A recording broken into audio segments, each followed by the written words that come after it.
大蝎子每个人都爱吃，但你们真的了解蝎子吗？对于这个古老而神秘的生物，都有哪些神秘之处？怎么做才滋滋好吃？本期视频细说大蝎子。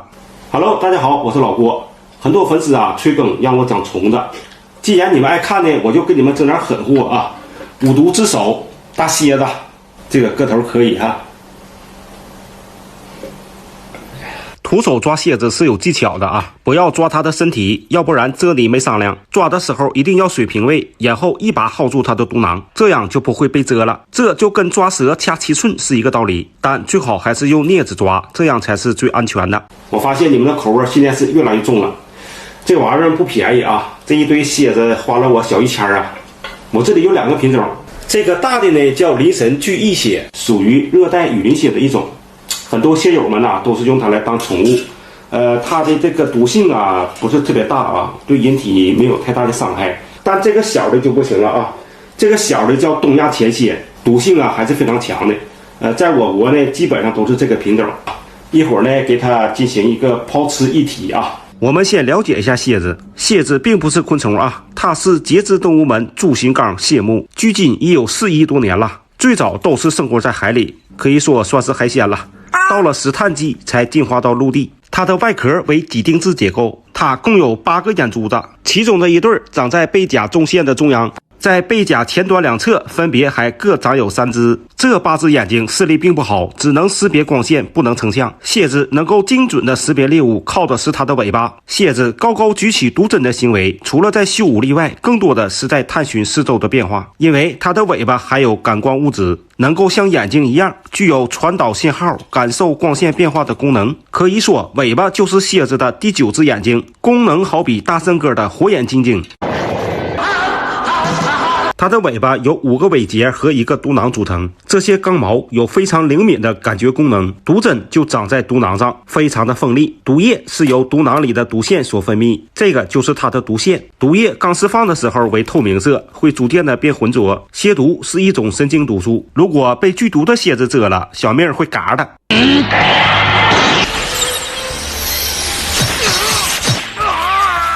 虽然蝎毒要命，但属蛋白质性质，遇热后毒性会被破坏，所以做熟了是可以吃的。这个部位是它的小屁屁，长在毒囊与最后一个尾节之间。把尾巴剪开会发现，这些白色的东西是它后肠里的粑粑。来，蝎子粑粑独一份，请笑纳。背甲的边缘也是它的蜕壳线，蜕壳的时候会在此处裂开。它的嘴部长有一对螯肢，用以帮助进食。它没有牙。进食的时候，唾液腺会分泌消化酶，会将食物溶解，然后吸食肉汁儿。这对大螯足在蝎目中称作角须，螯上的活动肢与螃蟹正好相反，老有劲儿了。我刚才那声嚎叫就是被它给夹了，我给做熟了，与蟹钳的肉质差不多。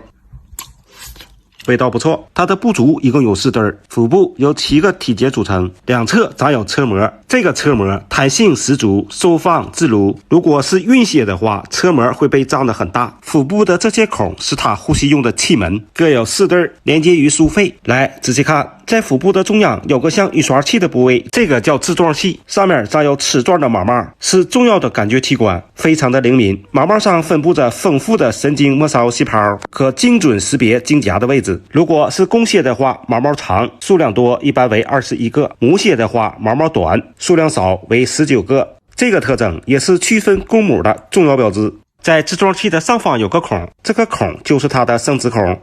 蝎子在交配的时候会互相练拥抱，跳蝎舞步。双方一旦认可，公蝎会向地面排出棒状的经夹。此时，公蝎会用螯肢薅住对方，用力往回一拽，经夹便会刺入到母蝎的生殖口来完成交配。因为公蝎没有加油枪，所以只能采取这种麻烦的体外受精。交配完的公蝎如果不及时跑掉，就会被母蝎吃掉。这种特性与螳螂一样，都爱吃老公。来，我们再看一下蝎子的内部结构。打开背甲，这些棕色的部位是它的消化腺，大部分是消化腺毛囊所存储的营养物质。真正的腺体是呈葡萄粒状，这些白色的大米就是蝎子宝了。卵巢和消化腺都是伴生在一起生长。如果是公蝎的话，会有一对精囊。仔细看，在精囊里藏有一个精夹，被称作交配轴。抽出来让大家看一下，现在的精夹上是没有精液的。当公蝎交配的时候，精夹会携带精子与粘液一起形成的精液团，经腹部的生殖口，然后用第一对不足把精夹薅出来，贴于地面。它的精夹一共就2个，所以得省着点用，都用了了再生长那就得好几个月了。蝎子为卵胎生，交配一次终生受孕，受精卵在体内完成孵化。这些小黑点就是还未发育好的眼睛，长得还是非常的卡哇伊。等彻底发育成熟后，就会从母蝎的生殖口一使劲，噗，蝎子宝诞生了。生出来以后会爬到母蝎的背上，母蝎会一直守候2到3个月，直到蝎子宝长大。我准备一会儿挑战一下赤身蝎子宝，它的肠子很薄很脆弱，没有单独的胃袋，前肠就相当于它的胃，连接着2对非常细的排泄器官马氏管。这2个球形囊状的部位就是它的大腰子，因长在第3对不足的基节，所以也叫基节腺，为排泄器官。它的心脏是长条形的，血液中含有血蓝蛋白，看与氧接触后变蓝了，这些透明的部位就是它的肌肉了，真正的肌肉还是很少的。这个白点就是它的呼吸器官枢肺，一共有8个，是一种褶皱重叠的结构，放大就能看清楚。如果都展开的话，面积是很大的，这样才能更好的接触到空气。蝎子的结构我们了解了，那么怎么做怎么吃才是关键。最好吃的做法，一个烤一个炸。做之前必须得先焯烫一下，一是更好的去掉毒性，二清理一下表面的脏物，你看多埋汰，控干水分，开始串串啊。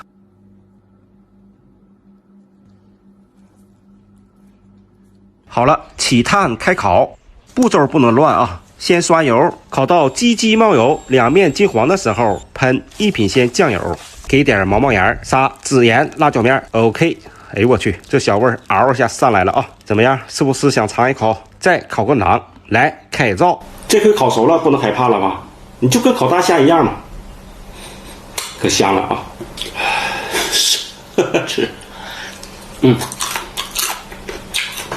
哎，外脆里嫩啊，口感呢跟那个烤夹友差不多啊。经过烤以后啊，那个蛋白质的那个味道啊，能够更好的激发出来，入味了啊！这么吃不过瘾，来个新吃法啊！整个馕，这玩意儿，看，这玩意儿，哎呦完了，这个馕有点凉了，发硬，哎呦我去！美食博主啊，你这个有创造力。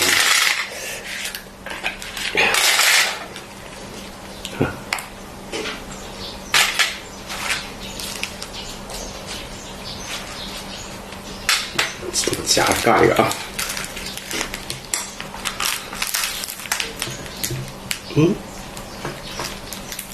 哎呦靠！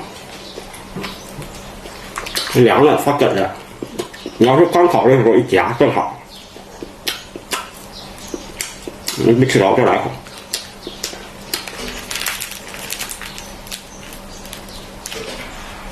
哎呦靠！你别说啊，挺香啊！这玩意儿跟馕是绝配，因为它这个香料挺重的，非常搭配。你们可以试一试啊！我这还炸了一盘啊，咱们看看炸的怎么样？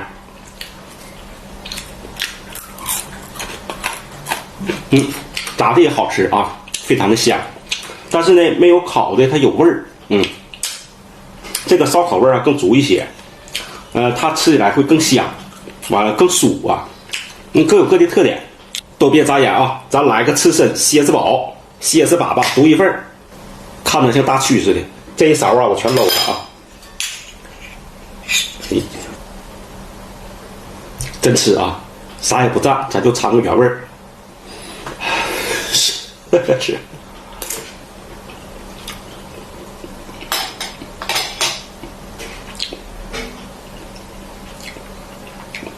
没有太特别的味道啊，感觉就是水嫩水嫩的，没啥感觉啊，但是营养非常好啊，高蛋白。尝个这个啊，这个是我解剖的那个大的鳞神啊，还有点肉啊，咱别浪费了。蘸不蘸啊？我生吃一个。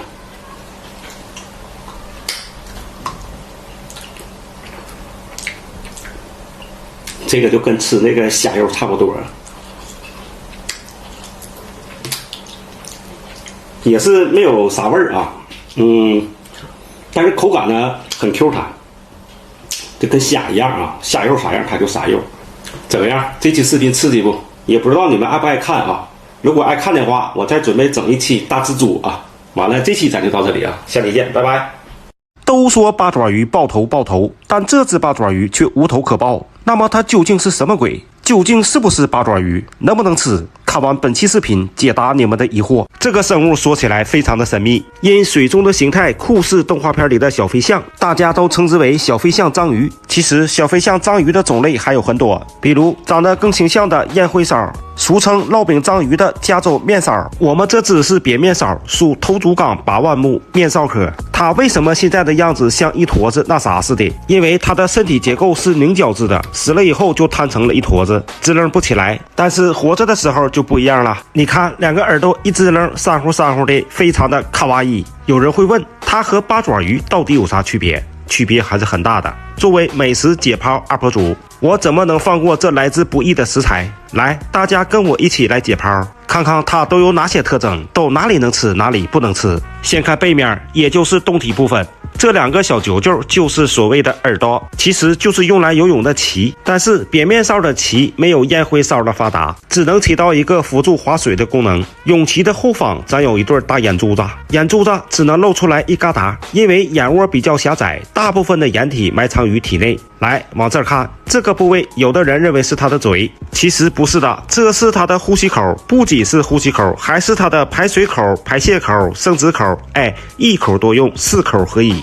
这个口也称之为漏斗口，漏斗口的周围就是外套腔，开口于体外，水就是从这儿进入到体内。有人会问，为什么少了一个喷墨口的功能？因为深海一片漆黑，喷不喷墨都一个样，所以它是没有墨囊的。那么如何防御呢？它的皮肤上布满了发光器官，当有大型掠食者要逮它的时候，它就会发出生物光，用来迷惑敌人，伺机逃跑。在捕食的时候也会发出光源，吸引一些银腹鱼、铠甲虾等作为食物，所以它身上发的光可以说是一光二用。那么它的嘴在哪呢？来，往这儿看，翻过来腹面，在8条腿的中心，这才是它真正的嘴，里面长有一对角质颚，角质颚的运动靠的就是口球，口球口感根揪是可以吃的，口球连接的管子就是食管。好了，我们再看一下它的腕足，也是很有特点，一共有8条腕足，和八爪鱼有着明显的区别。仔细看，它的腕间膜非常的发达，运动主要靠的就是腕间膜的收缩，张开时就像一只海燕在高傲的翱翔。在它的腿上长有吸盘，重点来了，扁面烧的吸盘公母会有很大的差异，母的吸盘呈一排，吸盘很小，大小相等，而公的吸盘中间呈2排分布，而且有大有小。你看这公的吸盘长得像葡萄粒似的，所以区分公母就看吸盘，大的为公，小的为母。重点又来了，它的吸盘上并没有角质环，但在吸盘两侧长有须毛。虽然它的须毛没有须烧科的发达，但也会增强它的捕食能力。捕食的时候，腕足张开，就像一张网扣住猎物，然后会分泌粘液将猎物粘住，通过吸盘和须毛的共同作用，将食物送入嘴中。这个特征也是区别深海八腕目的重要特征。我们再看一下它的内部结构，在漏斗口的两侧，像猕猴套子呈絮状的部位就是它的鳃，鳃的旁边分别有一对鳃心脏，大含之物不能吃。绿色的部位是它的肾脏，非常的脏，不能吃。这个白色呈膏状的部位是它的精巢，如果是母的就是卵巢。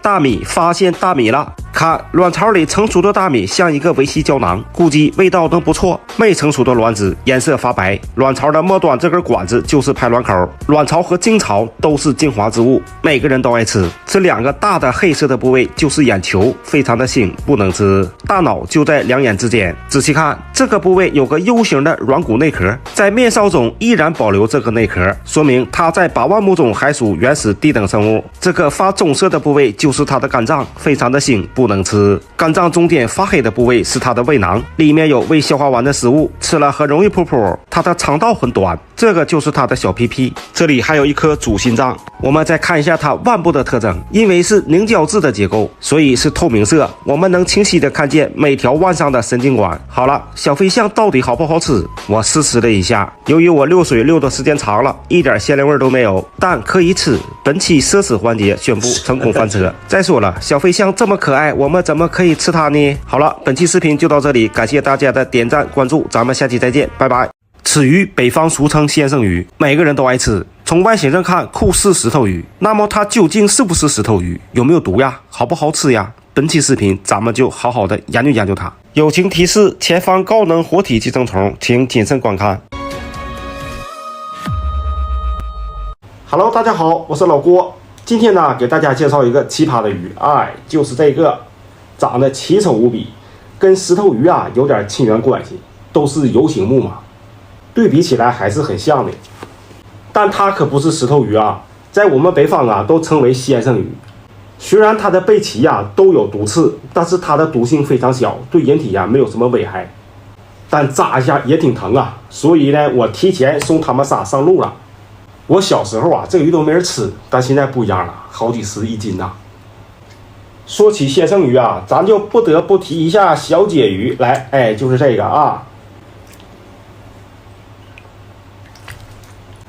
长了一对性感的大嘴裙子，头上还戴了几朵小花。大家不要被小姐鱼的名字所迷惑，在它的背上同样藏有暗器。我要是不告诉你，你要是用手抓的话，扎你可没商量，可疼可疼的了。但是小姐鱼和先生鱼可没啥关系，它属于胃科，叫日本立胃。它和这个哥们儿是一个血统的这个叫吉氏缅胃，长得也比较嘚儿。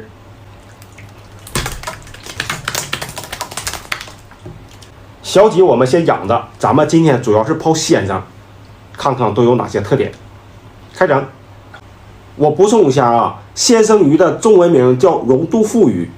我们先看一下它的外部特征，还是很有特点的。它的体色呈灰黑色，有不规则的褐色斑纹，无鳞，但因为角质层太厚，而且没什么胶质，吃起来口感沙淋淋的，所以这个鱼皮不能吃。头部宽大，长有很多的骨突，脑门是凹进去的。它的牙齿都是斜45度角往里长的，牙膛子和舌骨也有。这种射击一旦咬住猎物，基本上是没跑的，瞬间就被吞入肚中。你看看这大嗓子眼子，正经吃货。仔细看，在嘴的周围长有一圈胡子，称作金翼，在水中如同海藻，起到一个伪装保护的作用。重点来了，很多人认为先生鱼无毒，其实它是具备有毒特征的，毒刺就藏在背鳍的鳍膜中，放大看是管状结构，这种结构跟缩油的结构是一样的，只不过它的毒性很弱，对人体造成不了伤害，但是扎一下也老疼本人就被扎过，痛感要比一般的鱼刺被扎疼很多呀。它的胸鳍也很有特点，长有软骨，像一对小脚牙，因为是趴底性鱼类，就靠这对胸鳍来移动和支撑身体用的。这个小屁屁长得也怪，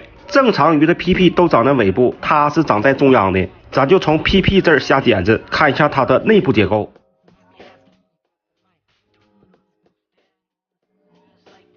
这是它的心脏，鱼类的心脏离鳃都比较近，因为鳃需要大量的供血。黄色的部位是它的肝脏，这个肝脏巨好吃，千万别扔，苦胆在这个位置摘掉。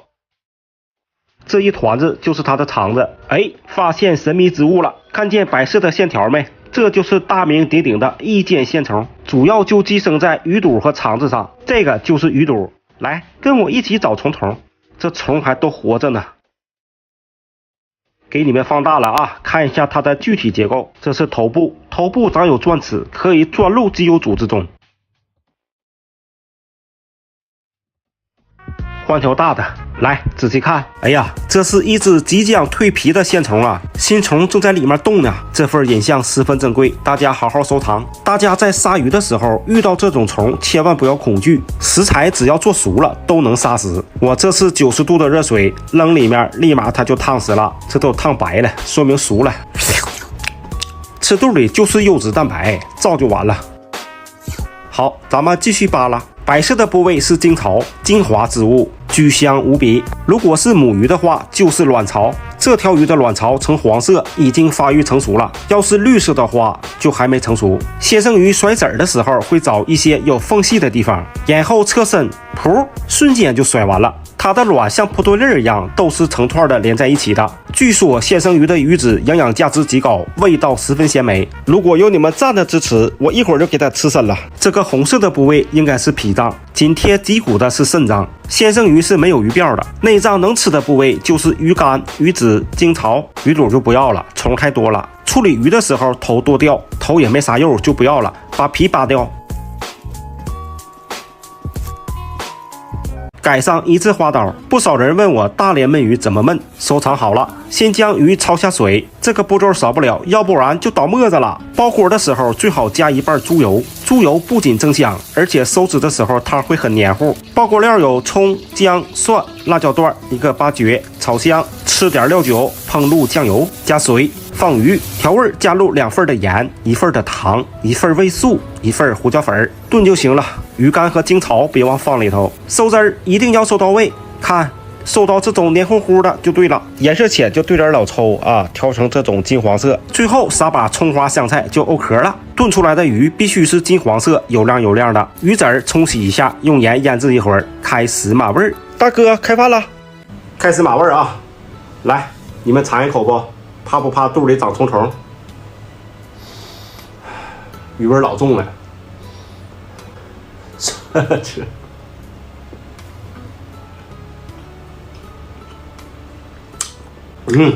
味道嘎嘎板正，鲜香味十足，肉质的口感呢非常紧实啊，咬起来非常有嚼头。鱼肉已经完全入味了，主要是它没有鱼刺。要是打分的话，9.8分啊，没毛病。尝口鱼干啊，这个鱼干我感觉能不错，哎，大肥干。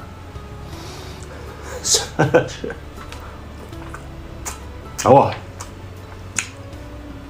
这个干口感绝了啊，特别细腻，而且那个香度啊，整个口腔都是越嚼越香，一点苦味没有啊，是我吃过鱼干当中最好的一款鱼啊，我一点都不来悬。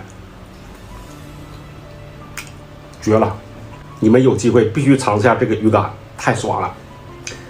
再来一个白子啊，白子也就是它的精巢，精华之物。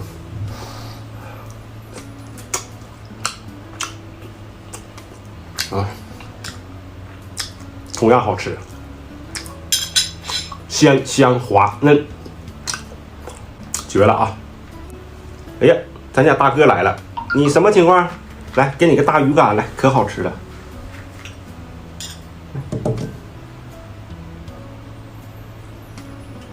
闻呢，不吃，现在口可刁了。重点来了啊，刺身鱼子，哎呀妈呀，这吃完了会不会长虫虫？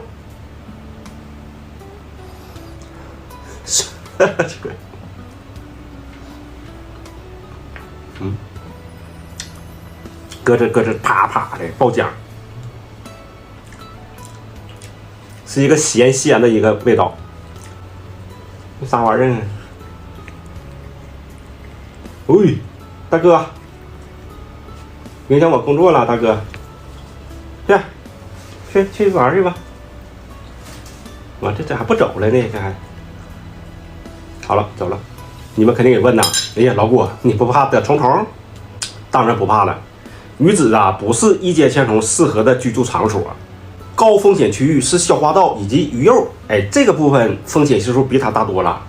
但是我还是建议你们熟吃，但是我就想吃生鱼片，那你呢就给它薄切了，薄切以后啊，仔细观察，没有什么异样再下嘴儿。